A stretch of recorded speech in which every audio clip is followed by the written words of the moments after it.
Pemirsa, pandemi COVID-19 membawa dampak yang besar bagi perkembangan pelaku UMKM. UMKM harus mencari strategi yang tepat agar tetap bertahan. Nah, salah satu strategi yang dapat diterapkan adalah promosi usaha melalui platform digital. Dinas Koperasi dan UKM Provinsi Sulawesi Utara bekerjasama dengan KNPI Sulut mengadakan pendidikan dan pelatihan bagi perwakilan pelaku usaha mikro, kecil, dan menengah dari 15 kabupaten kota se-Sulawesi Utara. Acara ini diselenggarakan di UPTD Balai Diklat Koperasi dan UKM Sulut yang terletak di Jalan Pramuka, Manado. Kegiatan Diklat Pendidikan dan Pelatihan Kewirausahaan pengembangan usaha bagi pelaku UMKM, khususnya tentang pembuatan video dan editing agar supaya usaha-usaha UMKM itu bisa go global.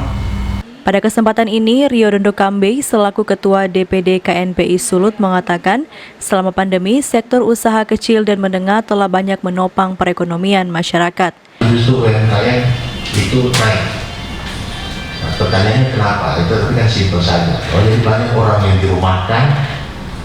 Nah, jadi orang yang dirumahkan itu muncul ide-ide kreatif. Akhirnya muncullah pengusaha-pengusaha baru. Juga dari Pak Presiden sudah sering menyatakan bahwa pemerintah Indonesia akan menggalakkan yang namanya UMKM, bagian dari cara pemerintah untuk menggerakkan ekonomi nasional dan juga memberikan lapangan pekerjaan untuk banyak orang. Rio pun ditunjuk untuk membuka seluruh rangkaian kegiatan Diklat yang berlangsung selama 4 hari tersebut. Diklat kewirausahaan bidang pengembangan usaha melalui pembuatan dan editing video produk bagi pelaku UMKM se-Provinsi Sulut. Mudah-mudahan apa yang Bapak Ibu dapatkan di acara ini boleh memberikan dampak positif terhadap Bapak Ibu sekalian.